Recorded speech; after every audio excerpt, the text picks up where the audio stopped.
Hi everyone, welcome again to another Teacher Joseph video clip where we're going through my weekly lesson to identify some phrases and idioms. You might hear some noise in the background because the bin man, that's the man who comes to collect my rubbish, the van or the lorry that comes around to empty our bins, he's in the streets. So you might hear that in the background as I'm talking. Um, okay, so we've done lots of phrases already this week from my weekly lesson. So we're just going to carry on with the last parts. Okay. Now, I just want to, first of all, just move down a little bit. Here we are. British people, we don't show our feelings, and I think this is the main part of the problem. We prefer to wait until it's all over and then make podcasts about our experiences. We don't reveal our feelings, we wait to be asked, and that sometimes just doesn't happen, leading to a great feeling of dismay or melancholy. Yeah, that's one of the worst things about being British. We don't usually just go up to people and say how we feel. We wait to be asked.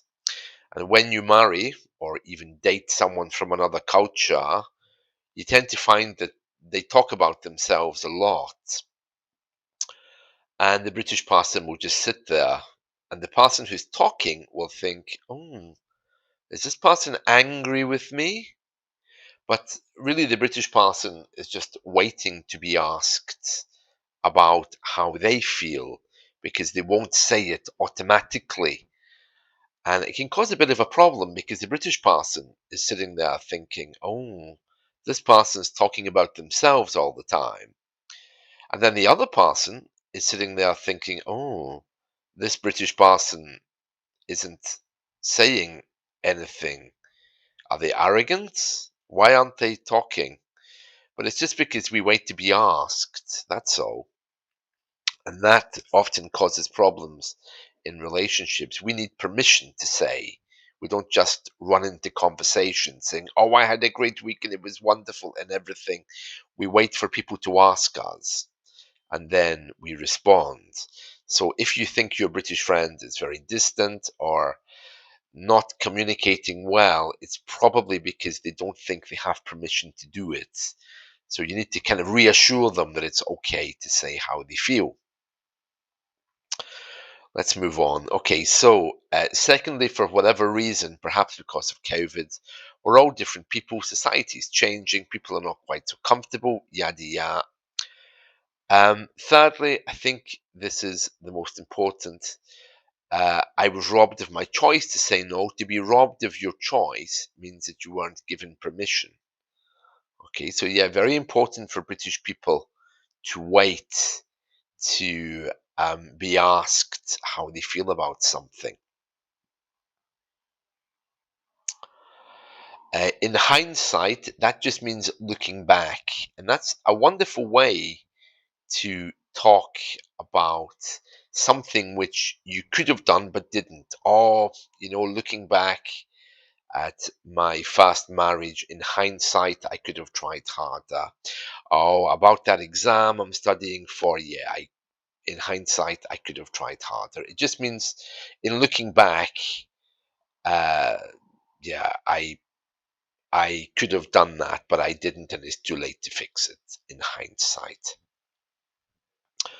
I would have preferred, if this is about my house guest, if he simply wasn't there or somehow respected my personal space, uh, conflicted view about how you really like the person staying, at the same time you don't like them staying, how it's great to see them, but actually it's not great to see them. Yeah, you find yourself just trying to be silent about that. Yes.